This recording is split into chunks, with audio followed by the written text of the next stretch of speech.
It is now my honor to begin this conference with our keynote speaker, Ambassador Dell Dailey. Ambassador Dailey has a unique set of experiences. He was, for over 36 years, on active duty with the United States Army, became a lieutenant general, was director of the Center for Special Operations, U.S. Special Operations Command at MacDill Air Force Base, Florida, and his duties included participation in major military operations such as Desert Shield, Desert Storm, Uphold Democracy, Joint Guardian, and most recently operations Enduring Freedom and Iraqi Freedom.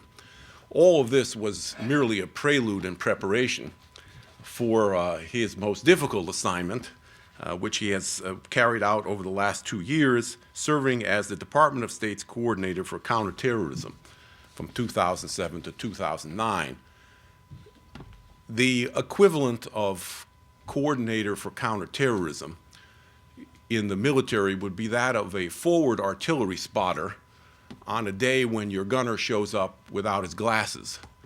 This is an extraordinarily tricky position, and I think I can say with great confidence that Ambassador Dailey understands Winston Churchill's quip, here slightly modified, that diplomacy is just as dangerous in war and twice as exciting, because in war you can be killed only once. And so I think that Ambassador Dailey has compiled a unique career on both the military and the diplomatic fronts, and we're looking forward to hearing his remarks to us today to get us started on the foreign fighter problem. Ambassador Dailey. Thank you, Harvey.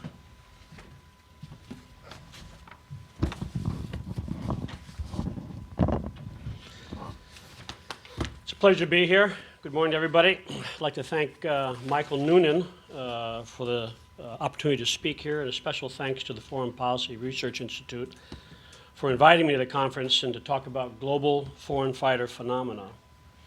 I appreciate all you taking the time from your busy schedules to come here today, because this is important. And small steps like this conference set the stage for further cooperation and understanding of the foreign fighter problem. I'd also like to welcome and recognize our foreign defense attachés that are here. They've taken the time out of their schedules. Their presence and involvement is absolutely crucial to help define, understand, and challenge those individuals or groups that transit foreign countries, their own, to spread hate, violence, and death to innocents. It's a global problem that should be challenged at its roots and underpinnings. Global partnership and global engagement is my theme, and it is the only solution for success. Internationally, we share common goals: peace, security, sovereignty, safety of our people. These common goals run deep.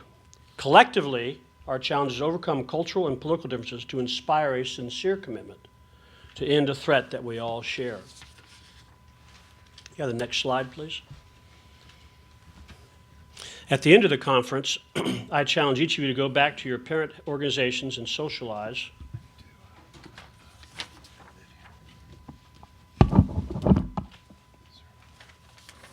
Okay, I'm doing it then.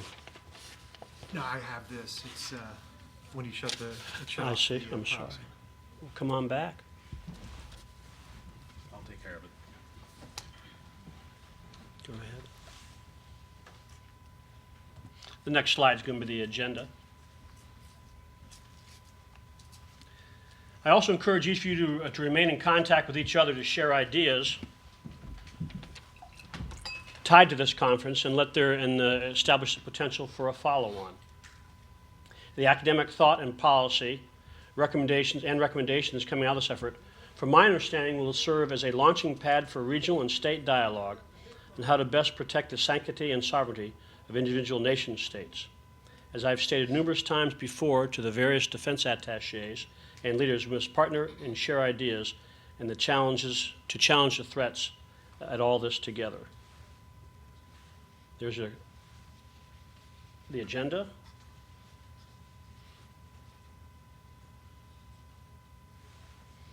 One of our panelists, or one of your panelists, is Mr. David Mallet from George Washington University. David, you're right down there. Thanks a lot for attending and hopefully sharing some of your in-depth research from your 2008 foreign fighter project. Mr. Mallet's research sets a great foundation, not only from a historical perspective, but can serve as a baseline for this conference and hopefully others that may follow. As Mr. Mallet points out in his research, the precise origin of the term foreign fighter is not clear, but it appears to have come into currency during the Yugoslav wars of 1990s, when volunteer diaspora Croats and Muslim Mujahideen fought against Serbian forces. Although also applied in the media reports to Muslim volunteers in Chechnya and in Kashmir in the 90s, it began to be used in the context of Islamists during the 2001 invasion of Afghanistan, when Afghan prisoners received much different treatment after the Battle of Kunduz than did militants of foreign origin. The term now encompasses fighters coming from the United States, Europe, Africa, Asia, and the Middle East to export violence and destruction to not only the United States and coalition forces, but also to innocents, including Muslims, Arabs, Christians, Jews, Alawites. The list is extensive and has no boundaries, and is taking a toll on the efficiency of the local law enforcement as the number of casualties continues to increase, degrading the civilian populace's overall faith in the ability of the local authorities to protect them and their families. Foreign fighters have been part of the civil conflict for centuries. During the late 1400s, the Spanish monarchs, Queen Isabella and King Ferdinand, recruited Swiss, French, German, English, and Dutch soldiers to fight on the side of the Castilians in the war against the Kingdom of Granada. One can also explore the dozens of cases of French nobility volunteering and fighting on the side of the colonists against the British during the American Revolution, or American communists fighting in the Spanish Civil War. In 1972, 3 Japanese terrorists attacked the Lod airport in Tel Aviv on behalf of the Popular Front for the Liberation of Palestine. 26 people were killed, 16 of them from Puerto Rico on a pilgrimage. More recently, we could explore the Bosnian War, which was fought between Bosnia and Herzegovina, Croatia, and Serbia. This conflict attracted large numbers of foreign fighters from various countries. Volunteers came to fight for a variety of reasons, to include religious or ethnic loyalties, and in some cases, money. The presence of foreign fighters is well documented throughout history. The prevalence of fighters transiting foreign countries to fight has dramatically increased over the years. The rate in which international news spread, the speed and ease of travel, and in most cases, the lack of border control and security all contribute to the phenomena. My comments today will focus not on the underlying conditions or motivating factors which influence young fighters to leave their home and fight thousands of miles away, although those issues are relevant and extremely important.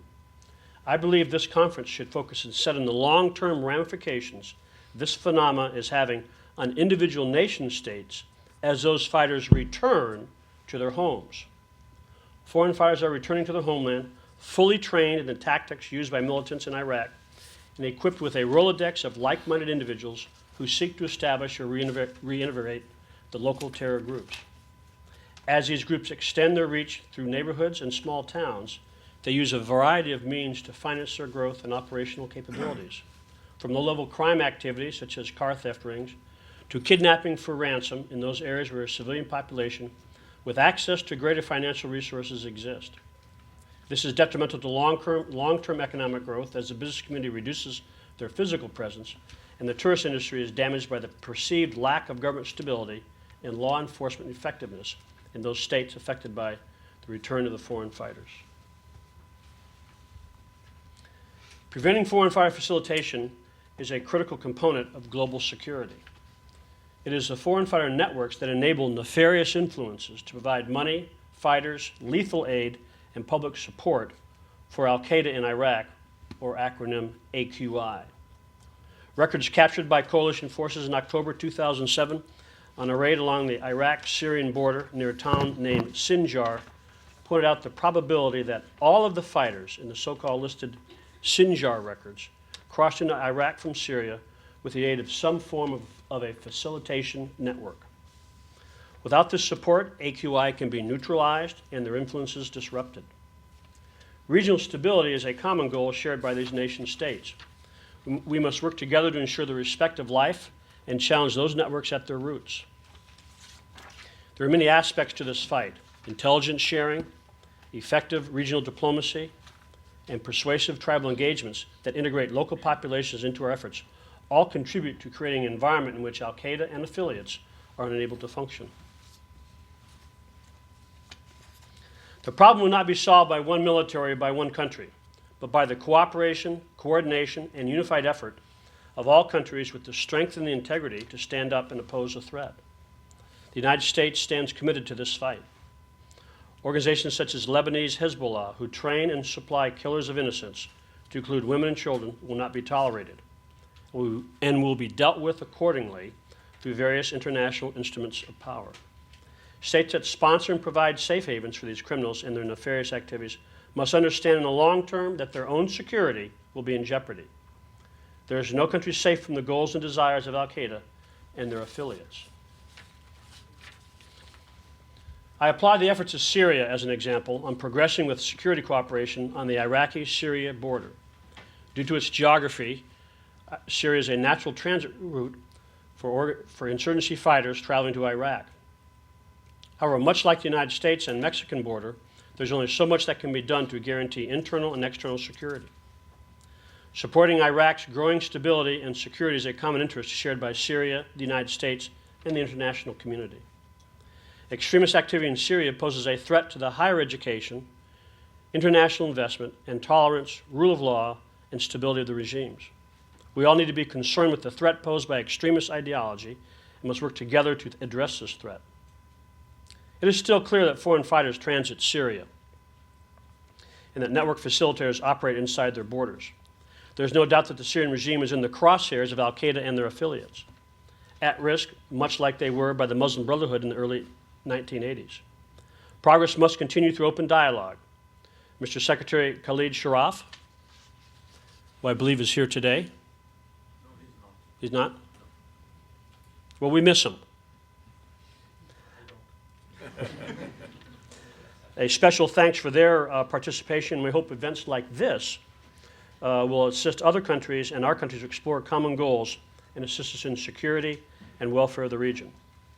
The new dialogue between the United States administration and the Syrian regime is overdue. We must partner in any capacity in order to ensure a safe and stable region for the best interests of humanity. If we continue to operate independently, countries like Syria, Lebanon, Jordan, Saudi Arabia, the United States, Great Britain, France, Spain, and many more are all at risk from attack from this growing threat.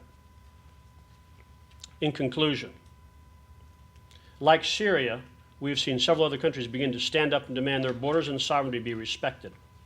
In the Swat Valley in Pakistan, foreign fighters loyal to al-Qaeda are under renewed pressure from Pakistan's government and armed forces. This is encouraging. The countries of the world that embrace the sanctity of life and need for justice will not look away and ignore transgressions, but will take coordinated action to end this threat. This conference is an important step in defining the issue and opening up the aperture for not only international engagement, but more importantly, for international cooperation. To all of you, I applaud your efforts. To the Institute, I applaud your efforts. I'd like to thank the Foreign Policy Research Institute for organizing this important event, and for all of you taking the time to make the effort to address this extremely important issue. I'll be glad to answer any further questions, except on the location of the Secretary. Okay. Thank you. Oh, okay, if you're scratching your nose or tugging on your ear, that means your hand is in the air and you're vulnerable to be called upon. Yes, sir. Need to go to either the mic over there or the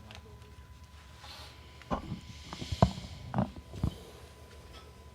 over here. Gordon Baer, Army and State Department retired in the Foreign Policy Research Institute a very long time ago. David Kilcullen wrote a recent book called The Accidental Guerrilla, which seems to me kind of the flip side of the foreign fighter problem. The accidental guerrilla is basically the chap who's fighting you because you're there, as opposed to motivation by an international ideology. I'd be interested in your comments on that distinction, and in particular, how we can do a better job in Afghanistan today, because we haven't seemed to have done a great job over the last, in the post 9/11 period, on separating al-Qaeda and the foreign fighters versus the Pashtun Taliban, and are there some possibilities for driving some wedges there? Yeah. Let me address your first question. The difference between David Kilcullen's definition of the accidental guerrilla and foreign fighters. I'm not quite as far left and right as he on the definition there. I kind of think the accidental guerrilla is much closer to the center, more so than accidental. I mean, he's doing it for a purpose, and it's more than just money. So I think what Dave was mentioning is that by the fact that we antagonize and do less than smart things in the battlefield, we create folks against us. I think it's they're a little bit more motivated than just that. So it's a little bit closer. The other question is probably a tougher one, and that's how are we going to separate the foreign fighters from Taliban, from the warlords? Actually, how are we going to separate them? How are we going to separate the irreconcilables from the reconcilables? And you're right, we probably haven't done as good a job in the past as we'd like. We probably thought that the military victory was going to carry its own weight and it was going to be a good solution, but the Taliban remained low level, and then now they're starting to come to the surface, probably because of considerable more financing and a little bit more motivation. Challenge is going to be that it's the essence of counterinsurgency, which is to separate the people from the threat. This can be tough. It's a rugged country. We probably don't have the resources to do it. We've got some countries who don't even have the political, the national caveats to allow their military forces to go do something as threatening as that. But that's the key, and that's the problem, that's the challenge. General McChrystal has already made two important decisions. The first was issues that had high-level collateral would go through a far more stringent process. And then he said enemy forces, whoever they may be, that are using civilians as shields generates a condition where the United States forces will, and ISAF forces will stop fighting and not inadvertently kill the shields. Those two things are the beginning stages of sending the message, not just to the people in Afghanistan, but to the troops in Afghanistan, that the people are the most important portion of the counterinsurgency. We must protect them, short-term, mid-term, long-term, and with that, we'll eventually get to the enemy, the foreign fighters and the other tribal militants. Yes, Colonel Yanaway. Yes, sir, Colonel Yanaway. My question has to do with long-term versus short-term goals. If we have foreign fighters who are coming in and we're trying to separate them from the population in Iraq, we've had the Sahwa, or awakening, where tribal sheiks were empowered and assisted us in separating the foreign fighters from the population, which achieved a short-term goal, as I see it. Does that hurt our long-term goal of democratization in Iraq because we've now empowered what are, in effect, local warlords and not the central government? That's a blanket statement. The central government has been empowered. In some of the more tenuous and difficult locations, we end up having to turn to the local warlords. It does have the potential to be a problem down the pike, but the political engagement that the national government must do to deal with those empowered warlords is critical, and it's their job. And I have a pretty strong indication that they're going to address it. I think they realize that the federal government of Shiite,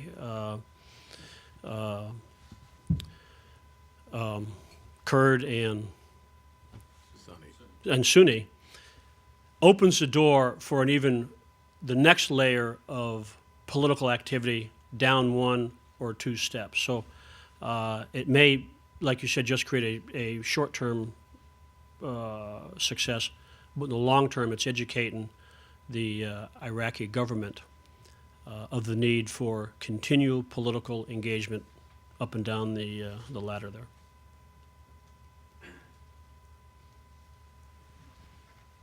Yes, sir.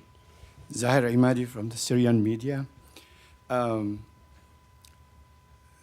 The cooperation or the technology, the need for a high technology in order to monitor the borders is very much needed in Syria or on the borders of Syria, Iraq, as much as it is needed here on the border of Mexico and the United States. And I appreciate your mentioning that equation, which has been actually mentioned by also many sources of, and commentaries, that the difficulties that America is facing in controlling the Mexican border is pretty much similar to what Syria has been facing there on the Iraqi borders. Besides that, we've heard from so many highly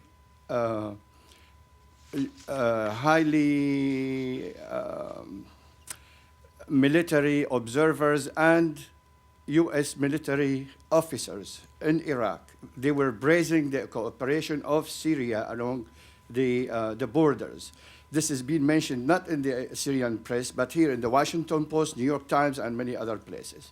Yet we find contradiction between what these U.S. officers have been saying and what some ideologues in the United States sticking to their one line, accusing Syria of not cooperating and this and that and the other. On the other hand, also now currently we have seen the United States supplying Pakistan with the Predator's plane in order to fight the Taliban. Okay, well, Syria has asked for the night goggles Syria has asked the United States to supply it with the night goggles so it can better monitor the borders. What do you think is the reason that the United States has been very reluctant to supply Syria with this kind of technology? Is it the Israeli friends in town who are blocking any good cooperation along these lines, or is it other reasons? I'd like to hear your experience on that. Let me get back to the very beginning. Yes, there's a technological edge on protecting borders, but it's much greater than that. Countries have to establish a policy that they want to keep their borders controlled. That's the first most important aspect. And establishing a team, a system, a organization to enforce it. Way, way down the totem pole becomes a technological issue. It's got to be attitude, performance, organizations, and money and resources applied to it for the border to really be controlled in the manner we see fit. We've seen some beginning stages of that with Syria. Now in night vision goggles. I'm a night vision goggle pilot from my helicopter days. I know the value of those things in night flying. They're absolutely superb. They're critical for night flying. They're critical for owning the night on any battlefield. But the technology is available in open source commercial locations. So Syria, I think, is coming to the United States for the technology, for more of a political statement. In reality, night vision goggles are available in numerous countries around the world that have already technological achievements in that capability. Not on the same level of cutting-edge kind of technology. What you find in the market is much less capable, as the military experts have been saying. 25 years ago, I flew helicopters that were with goggles that were for the ground troop. But do you think the Israelis have been trying to stop this Let me backtrack. cooperation? And those goggles right now the capability of those goggles is much exceeded by commercial activity right now. Go ahead. One more question. You need to give it to someone else. Go ahead. Sure. But I'd like to hear from you the role of the Israeli friends in town of impeding this kind of cooperation between Syria and the United States when it comes to for Syria to obtain this kind of technology from the United States. I'll bet Syria could probably buy those goggles from the Israelis if they wanted. I think you're exaggerating. That's an exaggeration. Okay.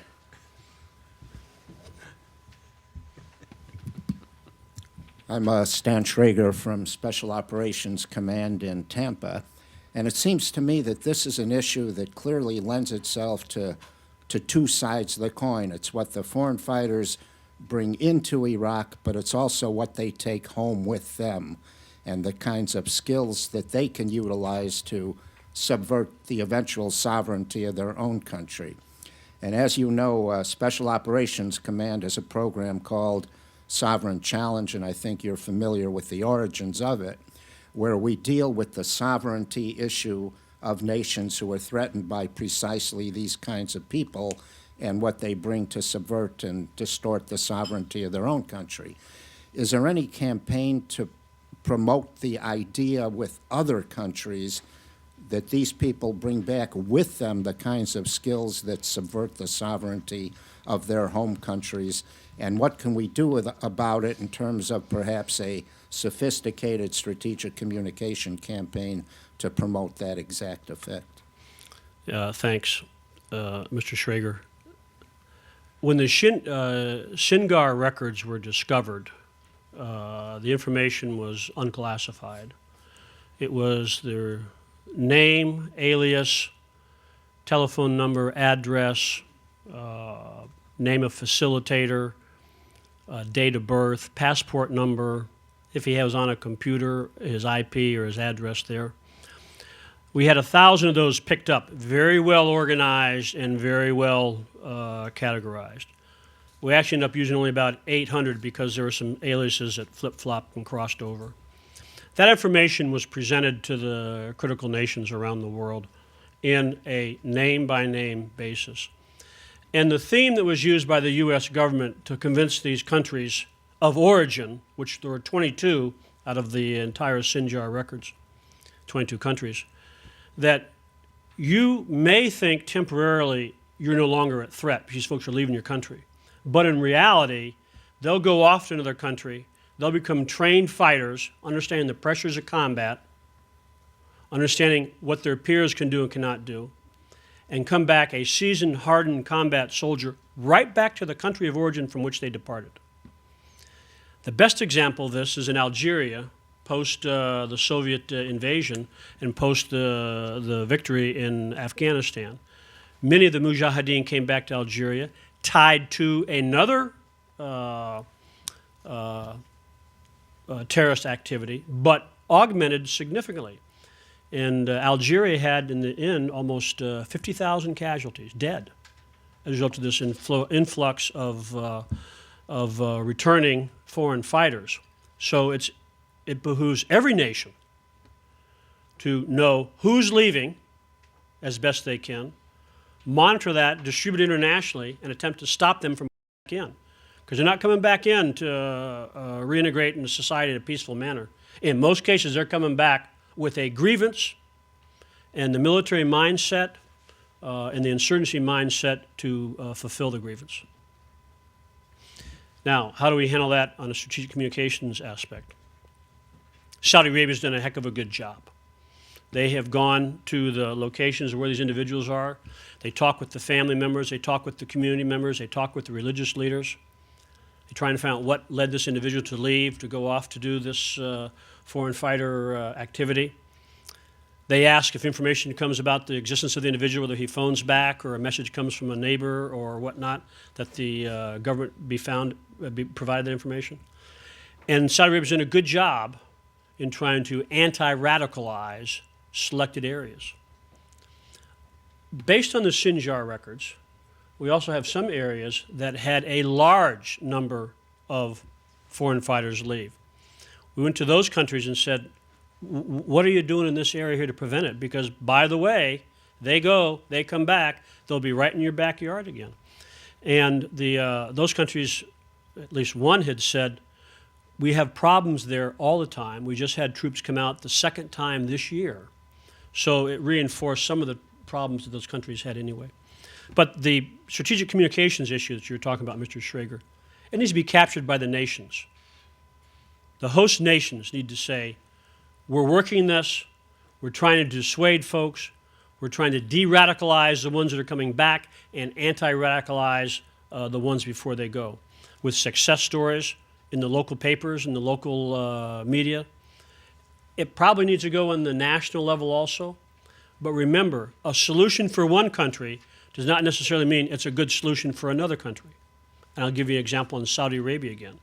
They use the individuals as examples of being victimized by extremists.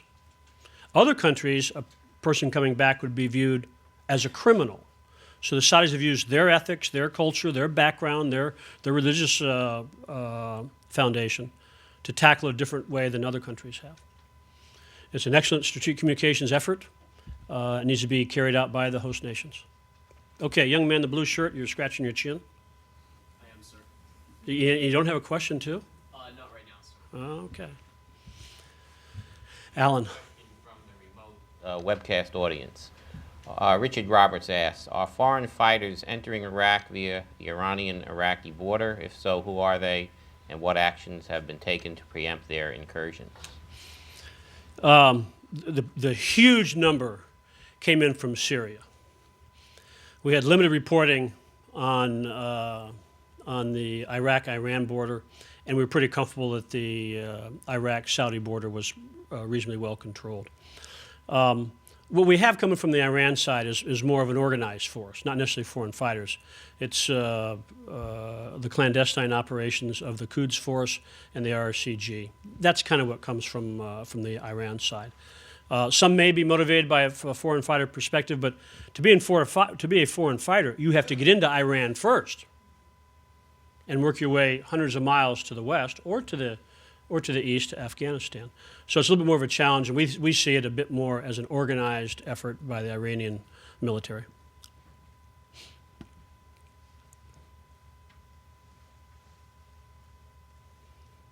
Okay, any other questions from the Comcast? Yes, sir. If I get a second question. Gordon Bear,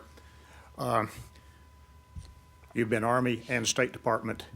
I would appreciate your perspective on the inability and, to some degree, unwillingness, in my perspective, of the State Department to step up to its responsibilities in supporting Iraq and Afghanistan and providing the bodies for the civilian surge and the bureaucratic culture which may not be particularly inclined to go in that direction.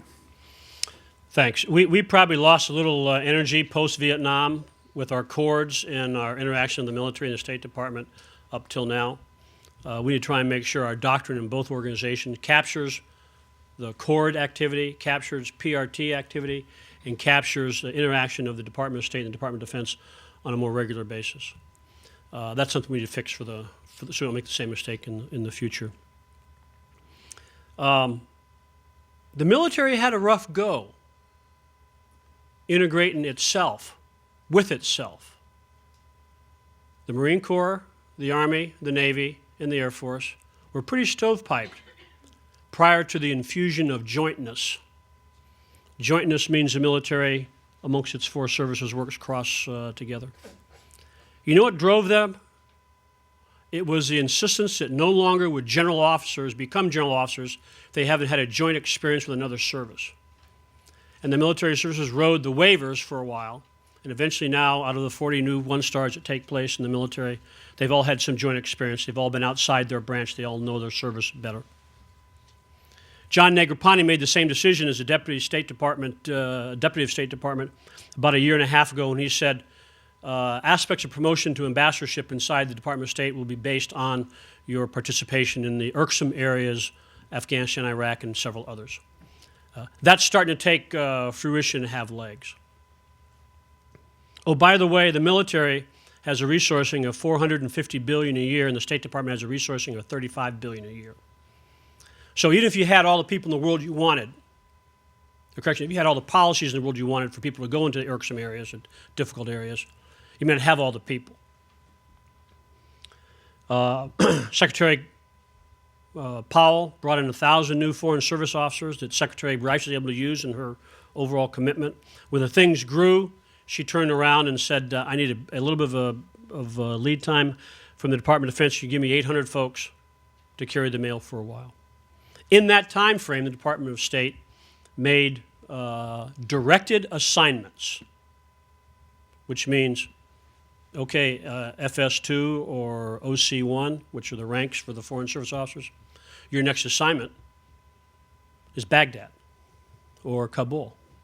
Now, they only did it for 17 folks or 18 folks, a very, very small number. It got an awful lot of bad press. In reality, the next year, which was last year, they had no direct assignments. Everybody volunteered. I think the coupling of Deputy Negroponte's decision and the awareness that this is the important place for folks to go was met. Another also underlying personnel type human resources issue is that we didn't send any brand spanking new second lieutenant equivalents to Iraq. The request was no first termers.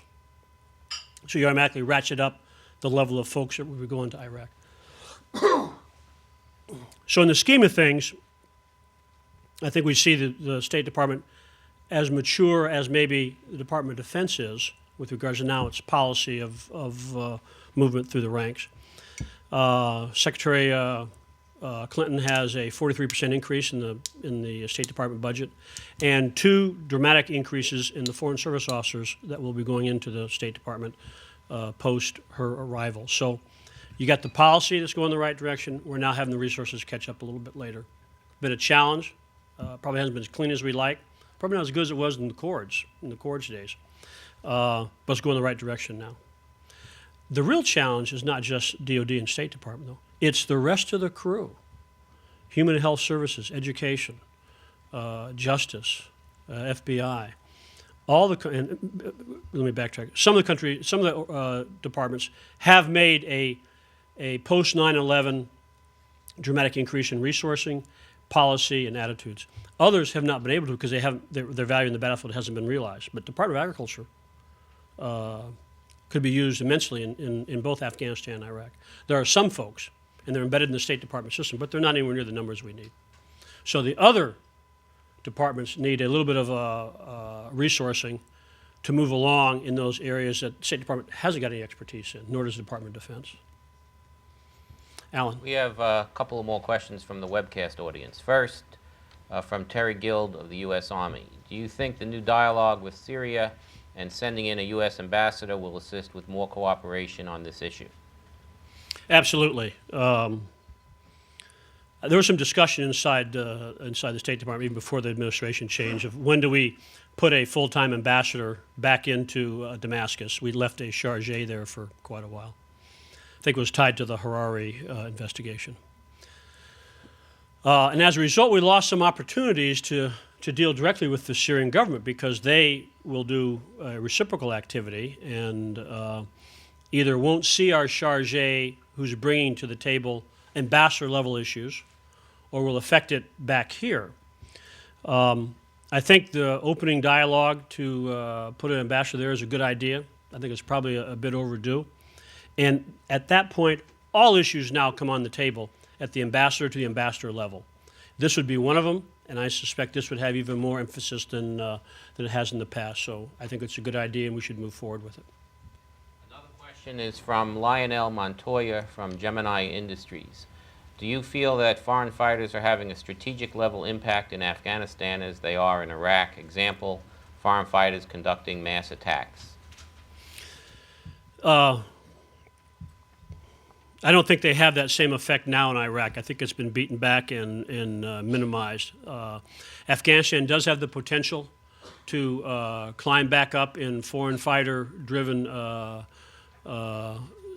suicides, deaths, and all the connected activities.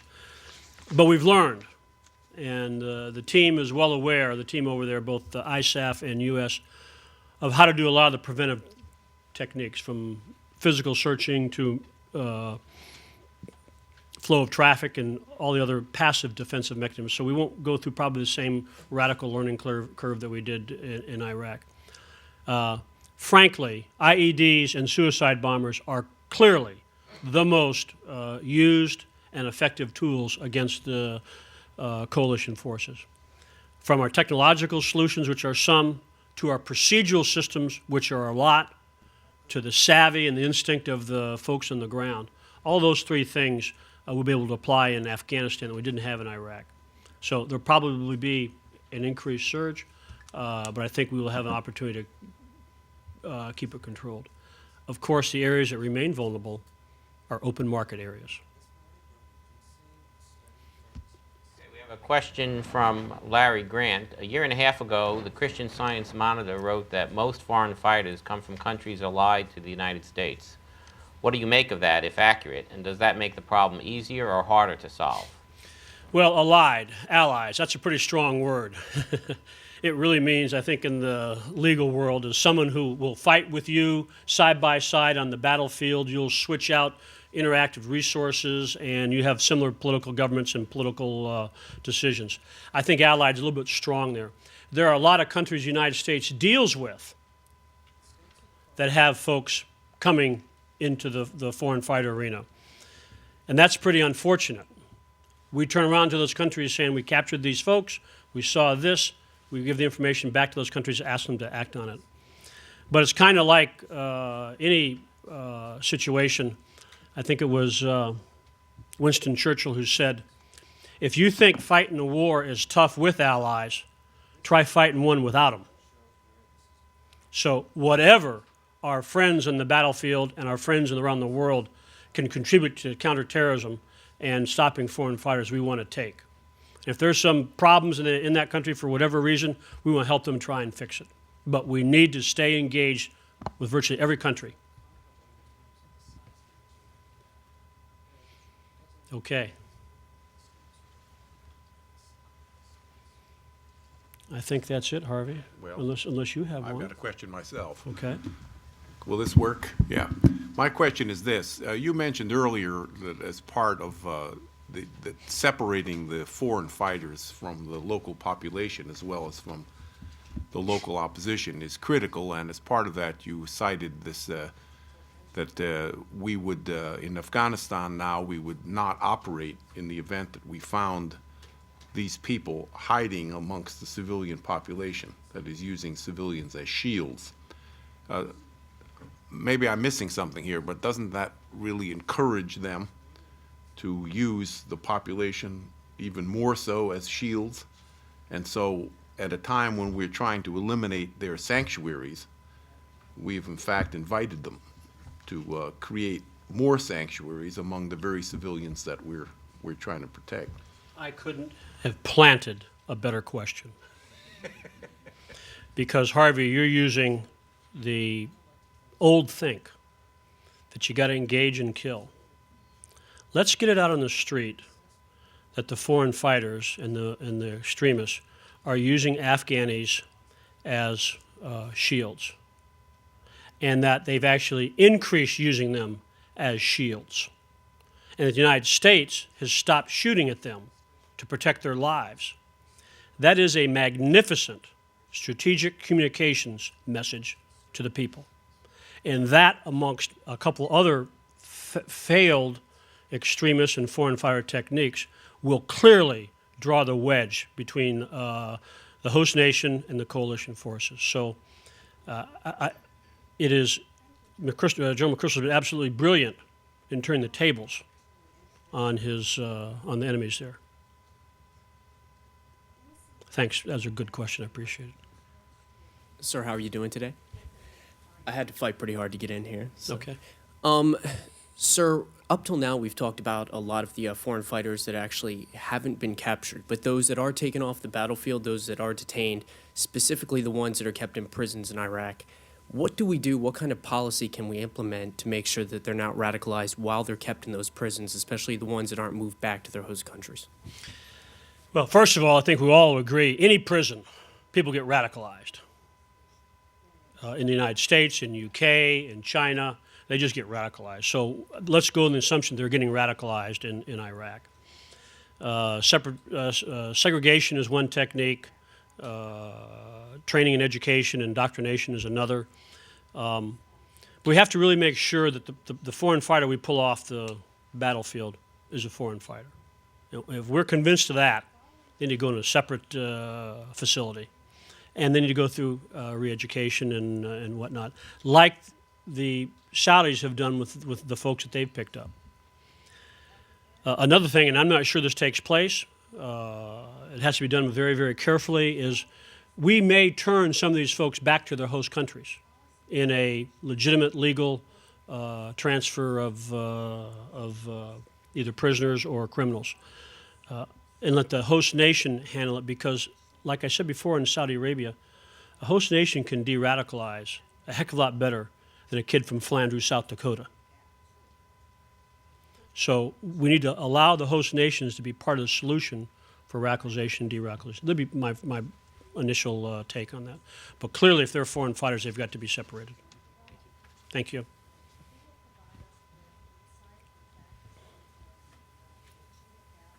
I have a question about your opinion on the command relationships between SOCOM and the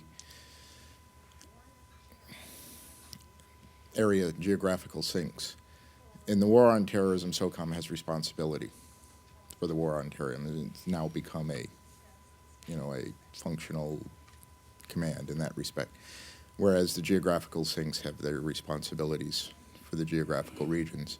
One of the things that caused me a problem as a deputy on a PRT was SOCOM actions in the war on terrorism, going in, taking out bad guys, and collateral damage, vis-a-vis what we were doing locally with the governorate. Is this bifurcation of the command responsibilities a problem, or is it necessary? Well, first of all, SOCOM has responsibility for synchronizing the plans for the global war on terror. It doesn't necessarily have the responsibility to execute the global war on terror. According to the Unified Command Plan, the geographical combat commanders still have the responsibility to execute the plan, with SOCOM feeding them resources and people. Only in select instances will SOCOM go into a theater and exercise a unilateral operation.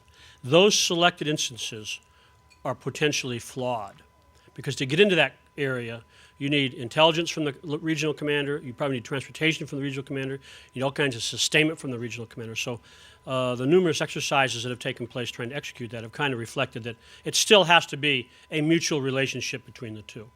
That's the doctrine and the policy answer. In your particular case, there's no bifurcation of command. Special operations commander in that theater works for the theater commander. So the siege of Sodef in Afghanistan and Iraq, through the SOC, Special Operations Theater Commander, works for the combatant commander. So it's got nothing to do with SOCOM having this other mission, the instance that you described.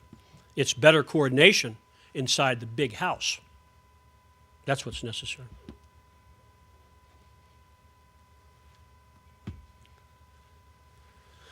Okay, I'm going to try and drag a couple more questions out of you. What do we think about letting go of the coach from the Nationals? Yes, ma'am. I figured that'd trigger something. Sure, Watson Toffler. So should you briefly begin to talk about the motivation of the foreign fighters? Could you talk a little bit more about what motivates them? Yeah, I say there's 5 things. Social deprivation, lack of political integration, religious persecution, economic inequality, and ideological extremism. Of those 5 things, not one will make a terrorist. A poor person doesn't necessarily make him a terrorist, him or her. But a poor person who doesn't have any political integration to his country, that's suffering from religious persecution, that gets someone in there to give him some extreme ideology, those 4 things, a combination of those 4 things, generates the potential for a foreign fighter. Now, let's take it another step further. Abu Ghraib, Guantanamo, things that are put in the press that engender hatred and anger kind of fit into that equation of those 5 things. And that hatred and that anger gets manifested with young folks. There are not many 45-year-old foreign fighters right now with young folks to go do the fight. So we have to be careful what gets broadcast in the area that generates hatred and fear, hatred and anger. But that's kind of the glue. Got a young lady over here in green is really giving me some, please, take me on.